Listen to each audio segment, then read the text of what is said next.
see. What was I going to say? I was saying something really good. Really, really good. Top-notch sound bites coming your way.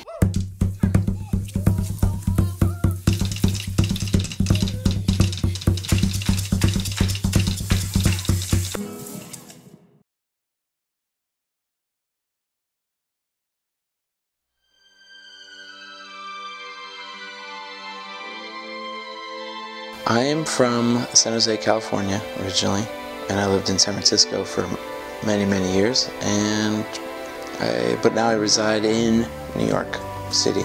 I've been here for about 5 years.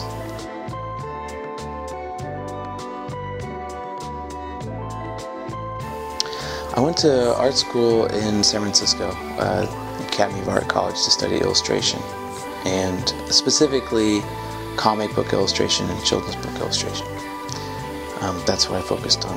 I mean, I was really into collecting comic books. I went into school like very much wanting to draw X-Men.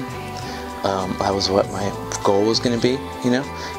But I also was really into this book, Stinky Cheese Man, this picture book.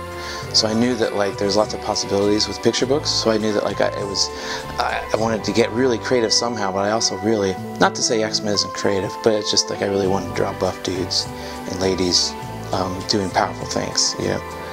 And it wasn't until later on in school that I kind of started shifting my interest a little bit to something else.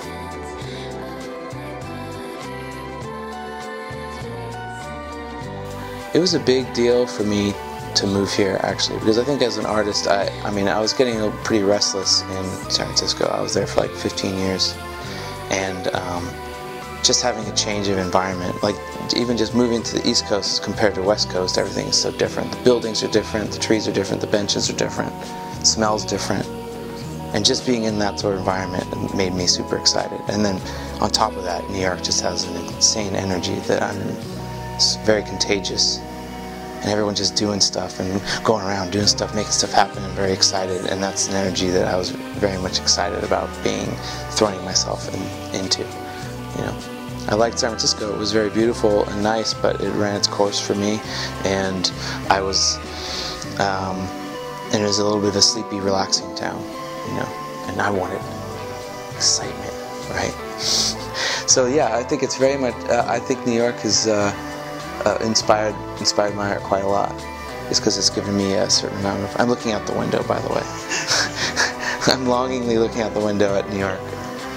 Just so, because maybe it will remind me like why I love it so much. yeah. There's a nice tree outside that I quite like a lot, and that inspires me quite a lot. But just taking walks gets me so super excited here. And I'm very into the comedy scene as well. So, and that's very different than San Francisco, and that's very inspiring. So,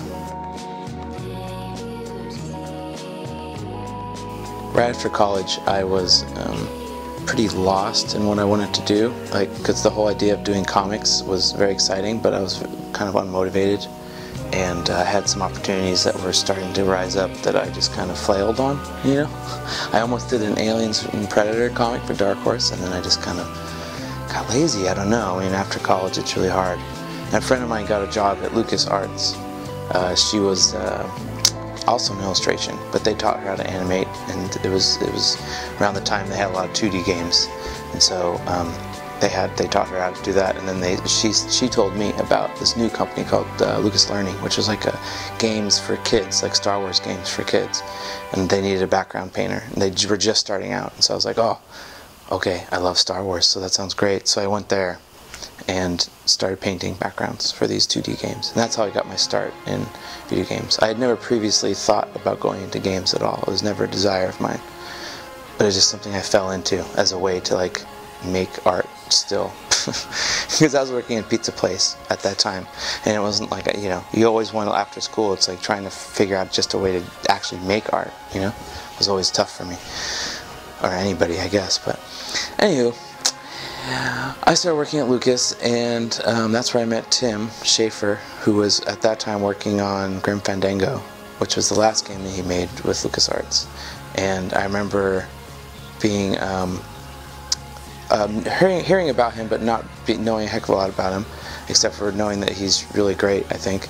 But there was one moment where there was an email that he sent out company-wide, and it was one of the funniest emails I've ever read, because I was pretty new to email also. And I was like, oh my god, this guy's the funniest dude ever. This one email sold me on how amazing this dude was, and all of a sudden I got this huge crush on him, and I wanted to be buddies with him so bad.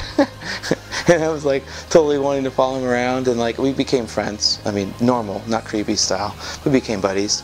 And then when he left to start Double Fine, he asked me to come and be art director. So I did. I went over there, and then we made Psychonauts, and I was there for, I don't know, 10, 11 years. For Psychonauts and Brutal Legend and you know, Costume Quest and a bunch of their other games.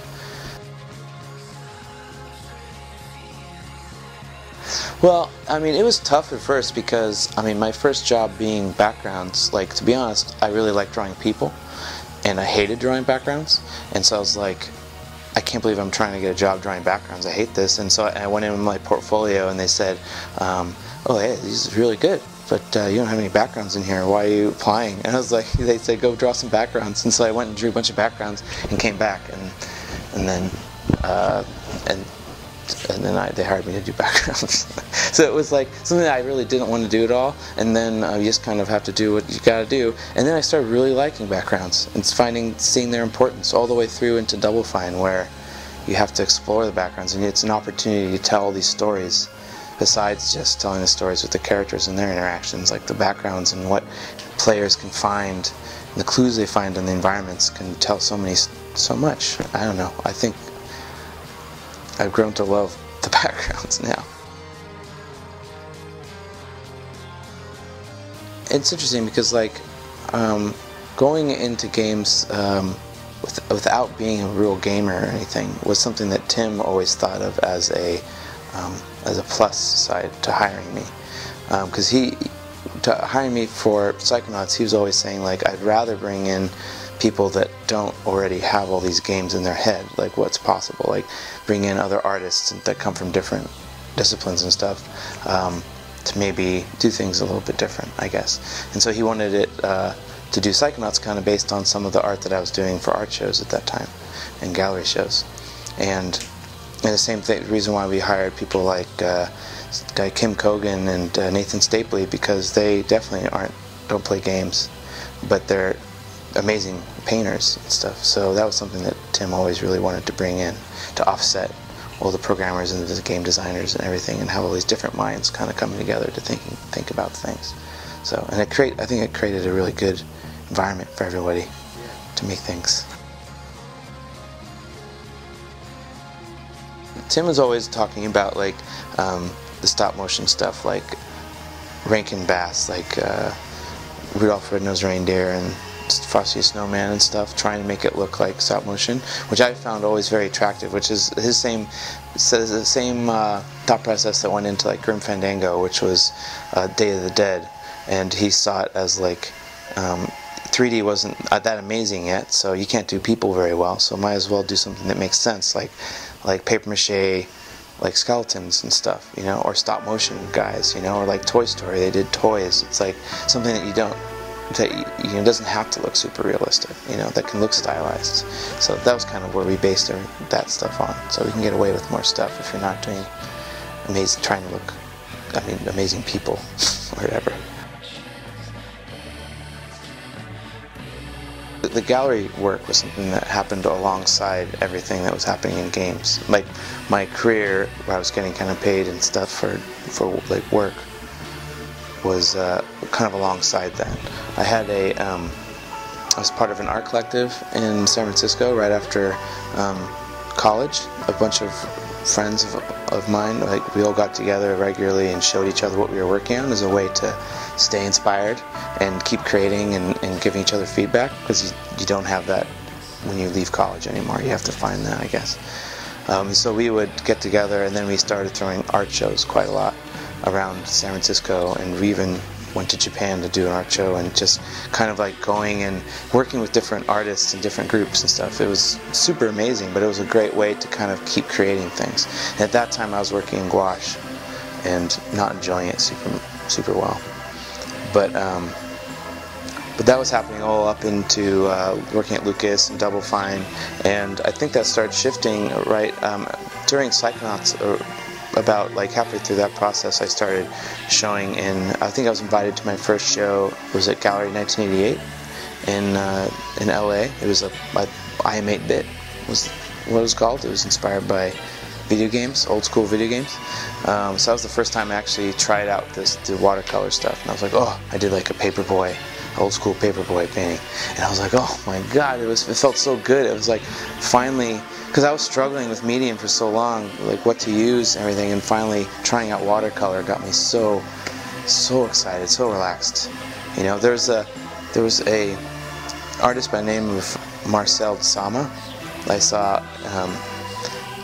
one of his exhibitions in San Francisco, and he does these amazing, real muted colors, very simple, like weird characters on white paper. And the entire show just was so relaxing to me and so funny and rad that it helped me kind of feel like comfortable, like kind of unifying my color palette and playing around with the airiness of watercolor. You know, make it look kind of old-timey and everything. I like old-timey things, so that's kind of where I started working on with that style. And then from then, it was just kind of more and more galleries started having shows that were similar, you know, like Gallery Nucleus, 1988, and all these different galleries started having not only pop culture shows, but just other kind of character, cartooning-based shows. And it was the first time that I had seen like kind of this style art in galleries aside from like, say, Cartoon Art Museum or something, which is always kind of where you see that kind of art, I guess. Like in San Francisco, you go and you're like, you look at, oh, here's some cells from Looney Tunes, you know, or here's like some concepts for this movie or something like that. But like it's always looked at like this is just used to make this other thing, sort of thing. You don't just look at it as art in itself. So that was exciting because it was kind of the beginning of that. So that was a good reason for me to start creating and making those paintings. So yeah, doing the galleries was something that I did alongside as like an outlet as I was creating the video games and stuff, because working on like 5 years in a game it was just super grueling, and it could be very like kind of depressing, fulfilling, but also very depressing at times, and you kind of need to have those outlets. So especially during like Brutal Legend, well, not especially during Brutal Legend, but Brutal Legend was very intense themes, right? Like the heavy metal. Brutal Legend was very tough, and my art outside of that in the shows, the art shows that I was having, started getting cuter and cuter to battle the real demon-y blood and guts that I was drawing in my video game job, you know. So it kind of like they kind of always like what was happening with the video games kind of offset what was happening with the galleries for me. So it's kind of, and then comics was like a third thing. Comics was another outlet, like a third outlet. So, and I think it was healthy for me to have all three of those things to help, you know, take breaks from each of them.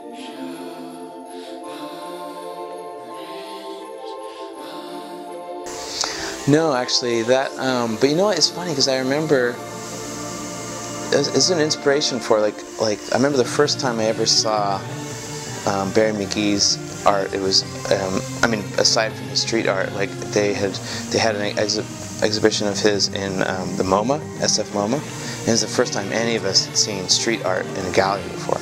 And he had drawn all these little paintings on all these just pieces of paper and framed them and just butted them up against each other and just put them in the corner, like on the first landing at the MoMA. And I was like, oh my god, my friends and I, we were all just like, this is so exciting, you know, like this is like in the MoMA they had this stuff, these weird characters, this is so awesome, this is like what we're doing. So it was kind of like a revelation for us, for sure.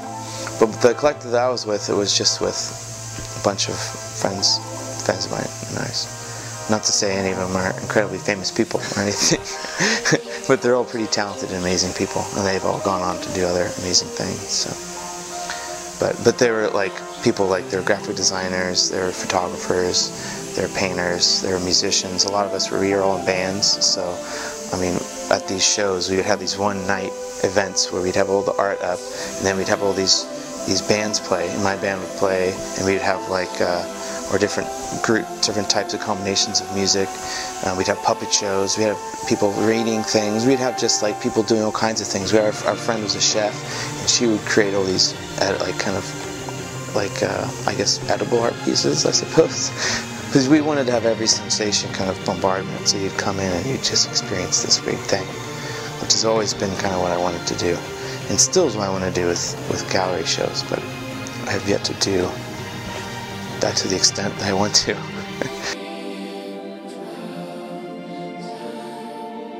Yeah, I remember being so excited when I first met Katie Cromwell, who ran 1988. I was like, I couldn't believe it, because it was my first time working with an actual gallery. I was like, oh my god, such a big deal. It was like a real big deal for me, and she was so cool and so nice. I felt like I kind of grew quite a lot as we started showing together. And since then, I have some other galleries I love showing with, like Gallery Nucleus.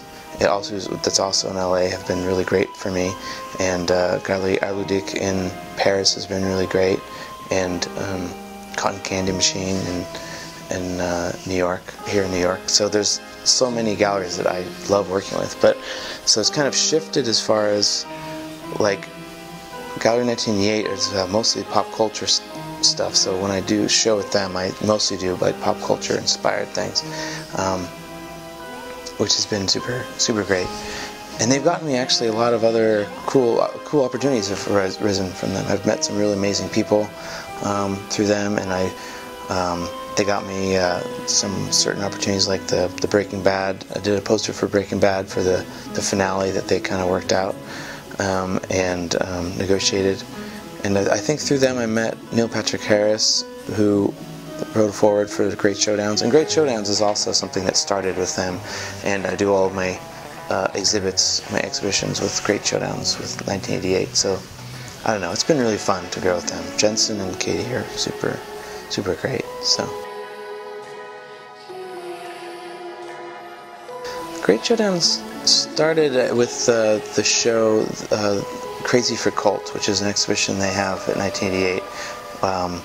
It was the very first one, I think. It was just movies, it was art inspired by films, cult films. That was it, you know?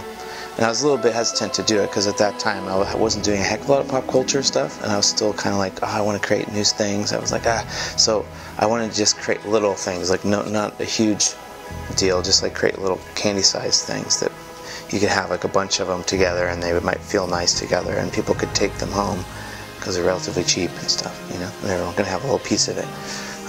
So that's kind of like where that started. And then as I drew just some of my favorite movies, I just saw them, I always drew them happy, just standing around, and so they looked nice on the paper, just standing around looking at each other.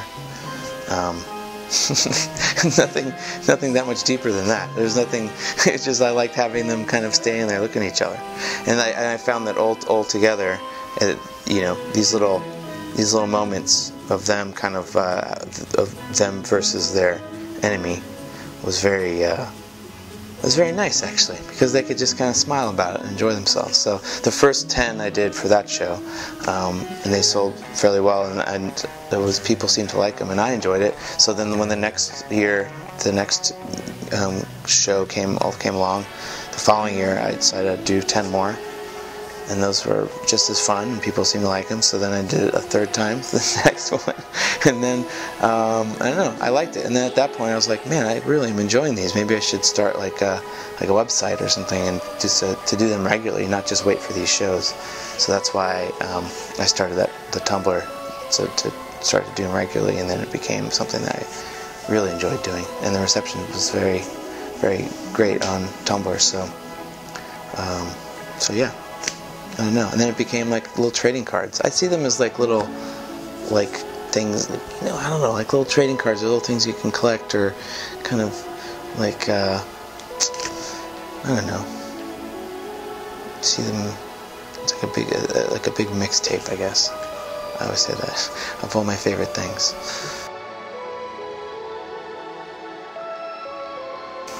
I try to choose movies that I really like, and movies that like have some sort of cultural significance, I suppose, or people that will know them. maybe, or some people might like them. But the crazy thing is that like every movie, no matter how obscure they are, someone's favorite movie, which I think is pretty unbelievable. So I don't know, just movies that I find interesting, and then choosing moments that are are the ones that are memorable, maybe. You know, the ones that kind of stick with you. Sometimes it's the obvious ones are like, protagonist, antagonist, and then sometimes it's just like protagonist versus some obstacle. You know, like Bruce Willis versus like the glass. Like that's just like a memorable moment in Die Hard. You know, so it's just him versus the little happy glass guys. So, you know, or like Ghost, Patrick Swayze and Demi Moore. They're together versus the little clay guy. Little happy clay guy, because that was the moment everyone remembers in that movie. So it's probably, I don't even remember what the bad guys look like in that movie, but I definitely remember that sexy scene. You know, so that sort of thing. Or like Office Space when they're versus the printer or something. You know, like it's just a showdown, just two forces. You know, those are some of my favorite ones. But some from the more recent one. I really liked. I also like how when there's just sometimes because that the likeness just is that I just feel like I nailed it. I feel so good about it, and there's times that didn't nail it as much. But I guess one of the ones that I really liked a lot, because I really love going back and rewatching these movies, or even just watching pieces of them. And one that I really enjoyed was Grease. You know, starring John Travolta and Olivia Newton-John. It was such good vibes, man. I love those jams, and so like in that, you know, I decided it was probably good to have the last part when she comes out dressed like, you know, his gang, you know, and they're just kind of super into each other, and it's all sexy, and they're dancing around, and it's a super catchy song, you know. I just love that so much. It's my favorite part of that movie, and so drawing those guys was pretty fun. And then they're both kind of a little bit of their dance pose. And I just love their bodies, man. They're just the right amount of skinny and weird. And John Travolta's face was just my favorite face. Man, his face is so awesome. And sometimes you get it just right. And that one I felt totally made me feel so good. You know? So I was really pumped on that one. And then every once in a while, like, it's just like when you, it's like a puzzle, I feel like. When you look at somebody that you know really well, a famous person, and you try to like figure out how to simplify it down to just the basic things, like the dots and the little nose, like exactly how you can make such a simple thing look like a character is so fun, and to try to figure out, you know, it's like a super fun puzzle for me. It's like a crossword puzzle. I am terrible at crossword puzzles, but I'm really into these puzzles, figuring out faces and stuff. I guess when I create a painting, I always, or a concept for anything, I guess, it starts with the idea. So